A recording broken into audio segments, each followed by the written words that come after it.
ಬಸವ ಸ್ವರೂಪರಾದ ಪರಮ ಪೂಜ್ಯ ದೊಡ್ಡಪ್ಪಗಳವರ ಪಾದಾರವಿಂದಗಳಲ್ಲಿ ಭಕ್ತಿ ಪುರಸರವಾಗಿ ಪುಡಮಟ್ಟು ನೆರೆದ ಸದ್ಭಕ್ತರಿಗೆಲ್ಲ ಶರಣು ಶರಣಾರ್ಥಿಗಳು.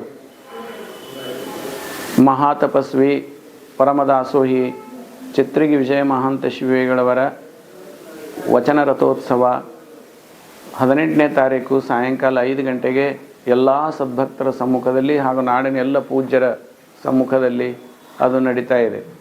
19ನೇ ತಾರೀಕು ಮಧ್ಯಾಹ್ನ 3:30 ಗಂಟೆಗೆ ವಚನಕಟ್ಟಿನ ಅಡ್ಡಪಲ್ಲಕ್ಕಿ ಮಹೋತ್ಸವ ಮಧ್ಯಾಹ್ನ 3:30 ಗಂಟೆಗೆ ಅದು ಪ್ರಾರಂಭ ಆಗ್ತಾ ಇದೆ. ಹೀಗೆ ಎರಡೂ ಕಾರ್ಯಕ್ರಮಗಳಿಗೆ ಸಮಸ್ತ ಸದ್ಭಕ್ತರು ಭಾಳ ಭಕ್ತಿಯಿಂದ ತಾವು ದಯಮಾಡಿಸಬೇಕು ಅಂತ ತಮ್ಮಲ್ಲಿ ವಿನಂತಿಯನ್ನು ಮಾಡ್ಕೊತೇನೆ. ವಿಜಯ ಮಹಾಂತ ಶ್ರೀಗಳು ಪರಮ ದಾಸೋಹಿಗಳು, ಮಹಾ ತಪಸ್ವಿಗಳು, ಬಸವಾದಿ ಶರಣರ ಮೇಲೆ ಅತ್ಯಂತ ಪ್ರೀತಿ ಭಕ್ತಿಯನ್ನಿಟ್ಟಂಥವ್ರು, ವಚನಗಳ ಮೇಲೆ ಅಪಾರವಾದ ಶ್ರದ್ಧೆ ಮತ್ತು ಭಕ್ತಿಯನ್ನಿಟ್ಟಂಥವ್ರು, ಸದಾಕಾಲ ವಚನಗಳ ಕಟ್ಟನ್ನು ತಮ್ಮ ಬೆನ್ನ ಮೇಲೆ ಕಟ್ಟಿಕೊಂಡು ಪ್ರವಾಸ ಮಾಡಿ ವಚನಗಳನ್ನೇ ಭಕ್ತರ ಮನದಲ್ಲಿ ಬಿತ್ತಿದಂಥ ಮಹಾಮಹಿಮರು, ಮಹಾ ದೊಡ್ಡ ತಪಸ್ವಿಗಳು. ಅವರ ಒಂದು ವಚನ ರಥೋತ್ಸವ ಭಾಳ ವಿಜೃಂಭಣೆಯಿಂದ ನಮ್ಮ ಎಲ್ಲ ಸದ್ಭಕ್ತರು ಮತ್ತು ಎಲ್ಲ ಸಂಘ ಸಂಸ್ಥೆಗಳು, ಅದರಲ್ಲಿ ವಿಶೇಷವಾಗಿ ತರುಣ ಸಂಘದವರು ಅದನ್ನು ಭಾಳ ಅತ್ಯಂತ ವಿಜೃಂಭಣೆಯಿಂದ ಈ ಕಾರ್ಯಕ್ರಮವನ್ನು ಮಾಡ್ತಾರೆ. ಅದಕ್ಕಾಗಿ ದಯವಿಟ್ಟು ತಾವೆಲ್ಲ ಸದ್ಭಕ್ತರು ದಯವಿಟ್ಟು ಬರಬೇಕು ಅಂತ ತಮ್ಮಲ್ಲಿ ವಿನಂತಿಯನ್ನು ಮಾಡ್ಕೊತೀನಿ. ಅದರ ಜೊತೆಗೆ ಇನ್ನೊಂದೇನಂತಂದರೆ ಇವತ್ತು ವಿಜಯ ಮಹಾಂಶಿಗಳು ದೊಡ್ಡ ತಪಸ್ವಿಗಳು.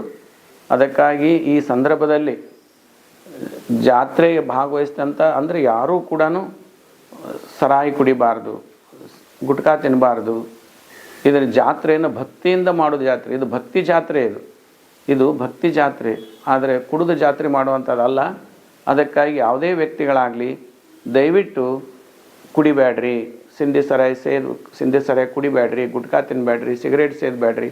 ಹಿಂಗೆ ನೀವು ಯಾರು ಭಕ್ತಿಯಿಂದ ಇದರಲ್ಲಿ ಭಾಗವಹಿಸ್ತೀರಿ, ಎಲ್ಲ ಚಟಗಳನ್ನು ಬಿಟ್ಟು ಭಾಗವಹಿಸ್ತೀರಿ, ನಿಮ್ಮ ಮನೆತನ ಉದ್ಧಾರ ಆಗತಿ ಮತ್ತು ನಿಮ್ಮ ಮನೆತನಕ್ಕೆ ಐಶ್ವರ್ಯ, ಸಂಪತ್ತು, ಬುದ್ಧಿ, ಜ್ಞಾನ ಎಲ್ಲವೂ ವಿಜಯ ಮಹಾಂತೇಶ ನಿಮಗೆ ದಯಪಾಲಿಸ್ತಾನೆ. ಅದಕ್ಕಾಗಿ ದಯವಿಟ್ಟು ಯಾರು ಕುಡಿಬೇಡ್ರಿ. ಇನ್ನು ಎರಡನೇದಂತಂದರೆ ಇಲ್ಲೇನು ಈ ಕಾರ್ಯಕ್ರಮ ಬರ್ತಾರೆ ಯಾವತ್ತೂ ಕೂಡ ಯುವಕರಿಗೆ ಮತ್ತು ಯುವಕರು ಭಕ್ತಿಯಿಂದ ಬರಬೇಕು.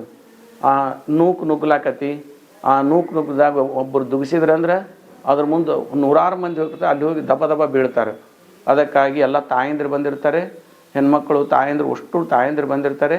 ಆ ತಾಯಂದಿರೆಲ್ಲ ನಮ್ಮ ಸ್ವಂತ ತಾಯಿ, ಹಡದ ತಾಯಿ ಅಂತ ತಿಳ್ಕೊಬೇಕು ನಾವು. ಅದಕ್ಕೆ ದುಗಿಸ್ಬಿಟ್ರೆ ಒಬ್ಬರ ಮೇಲೆ ಒಬ್ಬರು ಬೀಳ್ತಾರೆ, ಅದು ಒಳ್ಳೆಯದಲ್ಲ. ಅದಕ್ಕಾಗಿ ನಾವು ಯಾವುದೇ ತಾಯಂದಿರು ಡಿಸ್ಟೆನ್ಸ್ ಕಾಪಾಡಿಕೊಂಡು ನಾವು ಇರಬೇಕು. ಇದು ನಮ್ಮ ಸಂಸ್ಕಾರ, ಇದು ನಮ್ಮ ನೈತಿಕತೆ. ಅದಕ್ಕಾಗಿ ದಯವಿಟ್ಟು ಯಾವುದೇ ಯುವಕರಾದಂಥವ್ರು ಈ ನೈತಿಕತೆಯನ್ನು ಕಾಪಾಡಿಕೊಂಡು ಹೋದರೆ ನಿಮ್ಮ ಜೀವನದಲ್ಲಿ ಯಾವತ್ತೂ ಸುಖ ಸಿಗ್ತೈತಿ, ಯಾವತ್ತೂ ನಿಮಗೆ ಪ್ರಗತಿ ಆಕತಿ, ನಿಮ್ಮ ಜೀವನದಲ್ಲಿ ಕಷ್ಟ ಬರೋಂಗಿಲ್ಲ. ಮತ್ತು ಈ ರೀತಿ ನೀವು ದುಗಾಕೊಂಡು ಹೋಗೋದು, ಹಿಂಗೆ ಅಸಹ್ಯ ಮಾಡಿದ್ರೆ ಅಂದರೆ ನಿಮ್ಮ ಜೀವನದಲ್ಲಿ ಕಷ್ಟ ಬರ್ತೈತಿ. ಅದಕ್ಕಾಗಿ ದಯವಿಟ್ಟು ಆ ರೀತಿ ಮಾಡಬಾರ್ದು. ನಾನು ಕಣ್ಣಿಲೇ ನೋಡೀನಿ, ಹಿಂಗೆ ಒತ್ತಿ ಬಿಟ್ರೆ ಎಷ್ಟು ದೂರ ಹೋಗಿ ಒಬ್ಬರ ಮ್ಯಾಗ ಬೀಳ್ತಾರೆ. ದಯವಿಟ್ಟು ಹಂಗೆ ಮಾಡೋಕ್ಕೆ ಹೋಗಬೇಡ್ರಿ, ನಿಮಗೆ ಒಳ್ಳೇದಾಗಂಗಿಲ್ಲ. ಭಾಳ ಡಿಸ್ಟೆನ್ಸ್ ಮೇಂಟೈನ್ ಮಾಡಿಕೊಂಡು ಇರಬೇಕು. ಒಬ್ರಿಗೊಬ್ರು ದೂಕಬೇಡ್ರಿ. ಇದನ್ನು ನೀವು ಯುವಕರಾದಂಥವ್ರು ದಯವಿಟ್ಟು ಇದನ್ನು ಕಾಪಾಡಿಕೊಡ್ರಿ ಅಂತ ತಮ್ಮಲ್ಲಿ ವಿನಂತಿಯನ್ನು ಮಾಡಿಕೊಂಡು ತಮಗೆಲ್ಲ ವಿಜಯ ಮಹಾಂತ ಶಿವೆಗಳು ಸದಾಕಾಲ ಅನುಗ್ರಹಿಸಲಿ ಅಂತ ಹಾರೈಸಿ ಮತ್ತು ಈ ಮಾತು ಮುಗಿಸ್ತೀನಿ. ಅದರ ಜೊತೆಗೆ ಯಾವತ್ತೂ ಪ್ರಸಾದ 3 ದಿವಸ ನಮ್ಮ ತರುಣ ಸಂಘದವರು 24 ತಾಸು ಪ್ರಸಾದ ಇಟ್ಟಿರ್ತಾರೆ. ಭಕ್ತಿಯಿಂದ ಪ್ರಸಾದ ಮಾಡಿರಿ. ಯಾವುದು ಪ್ರಸಾದ ಚೆಲ್ಲಬೇಡ್ರಿ, ಕೆಡಿಸ್ಬೇಡ್ರಿ. ನೀವೆಷ್ಟು ಭಕ್ತಿಯಿಂದ ಪ್ರಸಾದ ಮಾಡ್ತೀರಿ, ತಳಗೆ ಚೆಲ್ಲಲಾರ್ದಂಗೆ ಕೆಡಿಸಲಾರ್ದಂಗೆ ಅಷ್ಟು ನಿಮ್ಮ ಮನೆಯಲ್ಲಿ ಅನ್ನ ಸಮೃದ್ಧವಾಗಿ ಬೆಳಿತೈತಿ. ವರ್ಷದ ಜಾತ್ರೆಯಲ್ಲಿ ಒಂದು ವಿಶೇಷವಾದದ್ದೇನಂತಂದರೆ ನಮ್ಮ ತರುಣ ಸಂಘದವರು, ವಿಶೇಷವಾಗಿ ನಮ್ಮ ವಿಶ್ವನಾಥ್ ಪಾಟೀಲ್ ಅವರು, ಅವರ ಆಸಕ್ತಿಯನ್ನು ವಹಿಸಿ ಅವ್ರು ಏನು ಮಾಡ್ಯಾರ ಅಂತಂದರೆ ಸುಮಾರು 20 ಸಾಂಸ್ಕೃತಿಕ ಕಾರ್ಯಕ್ರಮಗಳನ್ನು ತಯಾರು ಮಾಡಿದ್ದಾರೆ.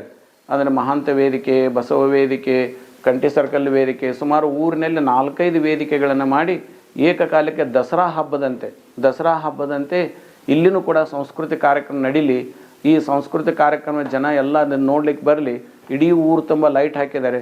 ಇವತ್ತು ನೋಡಿಬಿಟ್ರೆ ಇಡೀ ಮೈಸೂರು ದಸರಾ ಕಂಡಂಗೆ ಕಾಣತೈತೆ ಇಳಕಲ್ಲು.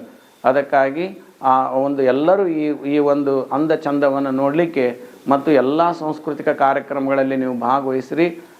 ಎಲ್ಲಿ ಇಡೀ ನಾಡಿನ ತುಂಬ ಇರತಕ್ಕಂಥ ಅತ್ಯಂತ ಶ್ರೇಷ್ಠವಾದಂಥ ಸಾಂಸ್ಕೃತಿಕ ಸಂಘದ ಏನು ಕಾರ್ಯಕ್ರಮ ಕೊಡ್ತಾರಲ್ಲ ಅವರು ವಿವಿಧವಾದಂಥ ಸಾಂಸ್ಕೃತಿಕ ಕಾರ್ಯಕ್ರಮ, ಒಂದೇ ರೀತಿ ಕಾರ್ಯಕ್ರಮ ಅಲ್ಲ, ವಿವಿಧವಾದಂಥ ಸಾಂಸ್ಕೃತಿಕ ಕಾರ್ಯಕ್ರಮಗಳು ನಾವೇನು ಮೈಸೂರು ದಸರಾದ ನೋಡ್ತೀವಿ ಅಂಥ ಕಾರ್ಯಕ್ರಮಗಳನ್ನೇ 20 ಕಾರ್ಯಕ್ರಮಗಳನ್ನು ವಿವಿಧ ವೇದಿಕೆಗಳಲ್ಲಿ ಅದನ್ನು ತಯಾರು ಮಾಡಿದ್ದಾರೆ. ಅದರ ಜೊತೆಗೆ ಇಡೀ ಊರು ತುಂಬ ಲೈಟ್ ಹಾಕಿ ಅದು ಮೈಸೂರಿನ ದಸರಾದಂತೆ ಇವತ್ತಿನ ದಿವಸ ನಮ್ಮ ನಗರ ಕಾಣ್ತತಿ. ಅದಕ್ಕಾಗಿ ನಮ್ಮ ತರುಣ ಸಂಘದವರಿಗೆ ನಾನು ಧನ್ಯವಾದಗಳನ್ನು ಹೇಳ್ತೀನಿ. ತಾವೆಲ್ಲರೂ ಇದನ್ನು ನೋಡ್ಲಿಕ್ಕೆ ಬರ್ರಿ ಅಂತ ವಿನಂತಿ ಮಾಡ್ಕೊತೀನಿ. ಶರಣ.